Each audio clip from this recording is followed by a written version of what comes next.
సింగరేణి బొగ్గుగని టెండర్ల కేటాయింపులో అక్రమాలు జరిగాయంటూ వస్తున్న కథనాలపై డిప్యూటీ సీఎం బట్టి విక్రమార్క తీవ్రంగా స్పందించారు. ఏబీఎన్ ఛానల్లో ప్రసారమైన ప్రత్యేక కథనం తన వ్యక్తిత్వాన్ని హననం చేసేలా ఉందని ఆయన మండిపడ్డారు. దిగజారుడు రాజకీయాల కోసం అబద్ధపు వార్తలు అల్లే సంస్కృతి తనది కాదని, తన క్యారెక్టర్ అంత వీక్ కాదని ఆయన స్పష్టం చేశారు.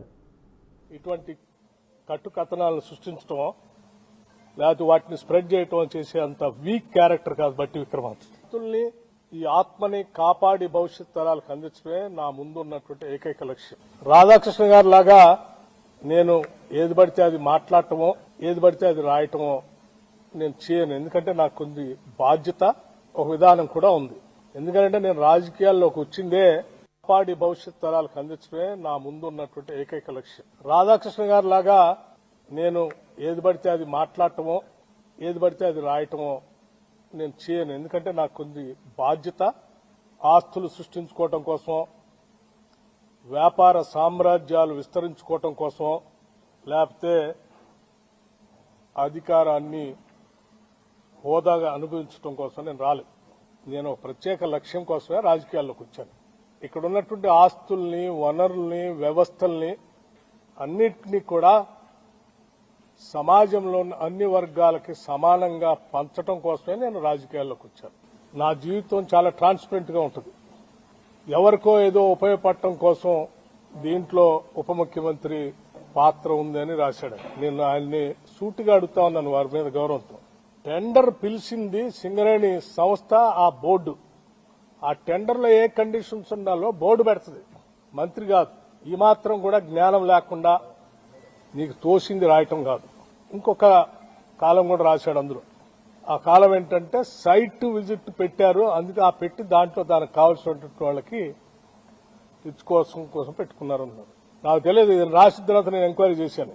పబ్లిక్ సెక్టర్ అండర్టేకింగ్స్ అన్నింటిలో టెండర్ పిలిచేటప్పుడు ఆ కండిషన్ కూడా పెడతారట. ఎందుకంటే క్లిష్టతరమైన పరిస్థితులు ఆ ప్రాంతాలు ఉంటాయి కాబట్టి విజిట్ చేసి ట్రాన్స్పరెంట్ గా అసెస్మెంట్ చేసుకుని దానికి తగ్గట్టుగా టెండర్ తయారు చేసుకుని వాళ్ళు పార్టిసిపేట్ చేయడానికి అవకాశం కలిగిస్తారు. చాలా public sector undertaking, government of India సంబంధించిన పబ్లిక్ సెక్టర్ అండర్టేకింగ్స్ అన్నింటిలో కూడా ఇటువంటి కండిషన్స్ ఉన్నాయి. ఒక బెనిఫిట్ ఆఫ్ డౌట్ ని, ఒక కట్టు కథని, ఒక పెట్ట కథని అల్లి తను ఒక కథనం రాశాడు కాబట్టి మేము నిజాయితీగా ఉంటామే కాదు, ఆ ట్రాన్స్పరెన్సీ కూడా ఉండాలి. That is what I believe.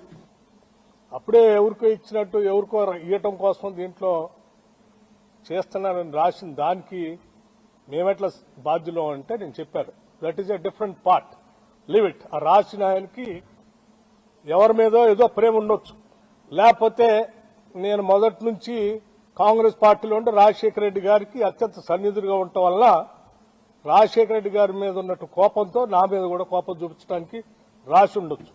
రాష్ట్ర రాజకీయాలకి సింగరేణికి సంబంధించినవి కాదు, పాలనకు సంబంధించినవి కాదు. ఒక బెనిఫిట్ ఆఫ్ డౌట్ వచ్చింది కాబట్టి దాన్ని క్యాన్సిల్ చేయండి. మిగతా విషయాలన్నీ కూడా నేను రాధాకృష్ణ తేల్చుకుంటాము. ఇది ప్రజలకు సంబంధించింది కాబట్టి ఇమ్మీడియట్ గా యూ క్యాన్సిల్ ఇట్ అని చెప్పండి. I'm already instructed the Singareni board people to cancel it.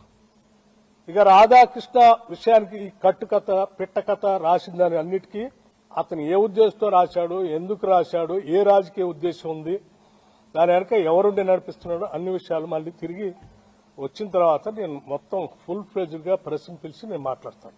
అప్పటి వరకు మాత్రం I just want to make it very clear to the people of Telangana. చాలా దురదృష్టం. That's what I'm saying. Any channel you cannot cook the stories and right. You don't have any right to spoil the image of other individual personalities. You cannot assassinate. What right do you have? నేను ఈ బాధ్యతలో ఉన్నంత కాలం ఏ గద్దల్ని, ఏ దోపిడీదారుల్ని, ఏ వ్యవస్థీకృతమైనటువంటి criminals ని తెలంగాణ ఆస్తులపైన గాని, తెలంగాణ వ్యవస్థలపైన గాని నేను పడలేను. I will be keep protecting those things. I will stand for that. నీకు